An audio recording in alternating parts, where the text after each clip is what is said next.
Inspigo. Inspiration on the go.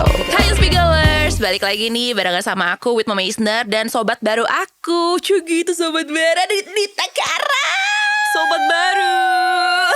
Bestie Abis.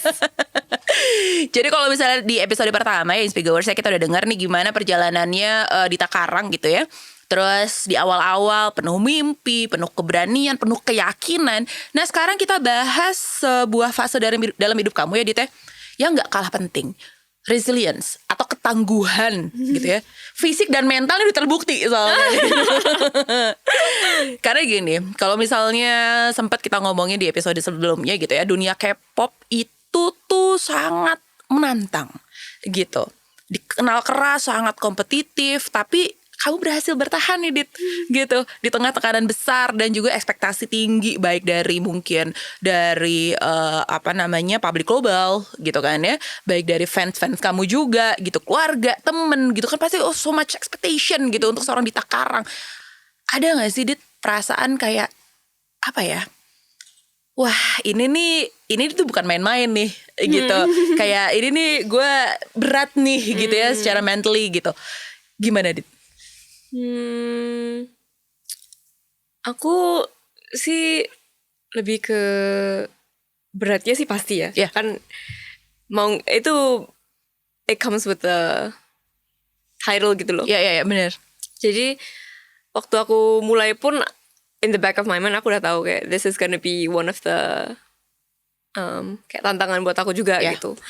Dan aku orangnya tahu MBTI gak sih? Apa? MBTI. Ya MBTI kamu apa emang? Aku ISFJ. Kamu ISFJ. Masa? Aku pikir I loh. Serius? Thank you. Aku pikir dia extrovert loh. Aku tuh I yang pengen menjadi I gitu. Oh gitu. Jadi kadang suka kalau mau ngomong sama orang aku mikir dulu kayak oke, aku akan ngomong ini gitu. Oh udah di ini dulu ya di pikiran terus. Jadi aku suka feeling. Jadi aku tahu itu adalah akan menjadi tantangan buat aku untuk kayak tanggung jawab atau expectation ini aku akan mikirin gitu loh. Aku akan I will feel it. Yeah. Tapi it's my job to itu kalau bilang apa ya, grounded kali ya. Just to be grounded and just push through my goal gitu. Jadi lebih ke kan goal aku kan pengen to be a better version of myself gitu kan. Of course. Jadi walaupun banyak orang yang berharap apa, aku lebih mikirnya me first. Me first, aku be a better version of myself every day. Jadi I think that helps me a lot untuk kayak untuk mental aku to stay grounded and to stay nggak bener-bener grounded sih. Jadi nggak di bawah juga, nggak ngambang juga gitu. Aku inget dulu waktu awal debut aku nggak buka komen. It's one of my thing. Aku nggak buka komen. Iya. Sekarang sih aku buka komen pun kalau ada yang bagus ya bagus, kalau enggak ya nggak apa-apa juga gitu kan sekarang. Tapi dulu soalnya aku kayak sedih banget gitu loh kalau ada yang nggak sedih banget gitu kan. tapi mau bilang sama siapa gitu kan nggak enak juga gitu kan. Jadi ya udah jadi kayak gitu. Tapi ya udah dulu aku suka nggak buka komen. Tapi kalau sekarang santai-santai aja sih. Memang mungkin nih tips yang bagus juga nih Inspigowers gitu ya. Kalau misalnya selama ini kamu overthinker gitu ya, terus kayak kamu percaya banget atau enggak kamu mikirin banget apa yang dipikirin sama orang lain tentang kamu, mendingan gak usah didengerin, tutup aja kuping gitu. Kalau misalnya di kasus Zadita tutup mata gitu, gak usah dibaca ya kan Dit. Gitu ngapain capek-capekin mental. Tapi kamu ada gak sih Dit, pernah gak, walaupun nih kamu sekuat ini gitu ya anaknya ya, momen dimana kamu sempat ngerasa meragukan diri sendiri gitu loh. Kayak kayak tadi aku sempat bilang gitu kan, is it worth it gitu kan ya. Kayaknya kok pengen nyerah aja ya, aku capek banget gitu kan. Nah itu pernah nggak ada di momen seperti itu? Dan akhirnya gimana caranya?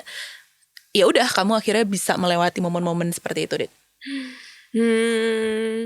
Momen itu sebenarnya beberapa kali sih sebenarnya. I mean to be honest ya, beberapa kali throughout kayak 7 tahun ini beberapa kali datang. Dan the recent one itu setelah aku dari grup dan aku do I go solo? Like, do I keep doing music or do I do something else? waktu itu aku inget banget aku ngomong sama orang tuaku again, cause they're my biggest supporter. Woo! Kalau misalnya Speakers tahu di sini ada mamanya Dita. Bener-bener suportif sekali loh, luar biasa. Terus. Dan itu aku waktu itu aku juga dengan jujur aku bilang I don't know if I can. Oke. Apa sih yang bisa aku lakukan sendiri gitu. Tapi mereka juga bilang kayak I've seen you through like these years. Yeah. We know you can. It's just do you want to do it or not? Okay. Kayak gitu. Tapi ini yang aku juga penasaran, seorang Dita Karang, berarti tahun ini kamu 28, betul? Tahun ini 29. But you look like 25. Yeah. Oh my god, thank you. Bestie banget deh. Nah ini kan kalau misalnya kita lihat gitu ya, tadi kamu bilang nih pas di Love So Sweet, di lagu debut kamu ini, kamu yang ngasih inspirasi untuk dance break gitu kan ya, kamu nge-tweak beberapa liriknya gitu kan ya, biar sesuai sama kepribadiannya seorang Dita Karang gitu. Tapi yang pertama kali aku nonton saat video klipnya adalah, kok ini Dita Karang Y2K banget? Apakah dia seumuran aku? Ya kan? Lagunya tuh genrenya tuh ya. Genrenya tuh kayak lagu-lagu R&B 2000-an, awal 2000-an.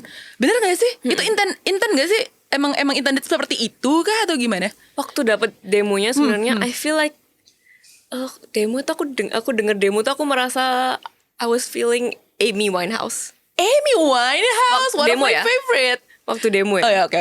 Terus. Jadi aku kayak tapi aku emang suka model-model lagu kayak gitu kan. Iya.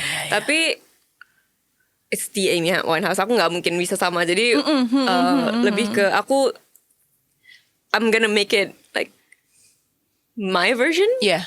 Which is kayak lebih centil. I like flirty songs in general. Iya. Kayak lagu-lagu Sabrina Carpenter gitu. Aku suka yang centil-centil gitu loh. Jadi that's what I told my team too. Aku pengennya timnya juga agak-agak kayak flirty gitu. Jadi that's why kayak music videonya itu very Y2K karena aku kan udah pengen lagunya ini sebenarnya agak-agak nggak terlalu Y2K sebenarnya lagunya tuh kayak tadinya tuh kayak R&B or ya Amy Winehouse lah. Iya. Dan waktu itu kreatif direkturku bilang tapi ini nggak trendy.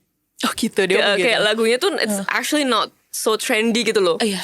So what we do is we should, ini idenya dia, we should make a music video that is kind of Y2K. Soalnya Y2K is in right now. Lebih kalau misalnya aku lihat beberapa kali kamu comeback segala macam gitu ya bersama grup, kan temanya lebih fierce gitu, girl power gitu kan.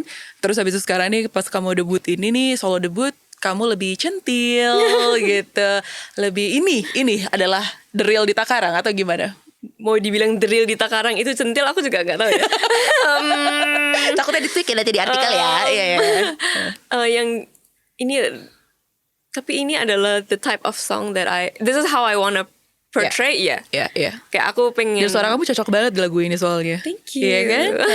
Terus. Jadi aku emang suka yang dari dulu karena aku anak musical theater juga ya. Yeah. Aku suka yang agak-agak centil-centil yang flirty gitu. But di lagu ini juga Love So Sweet itu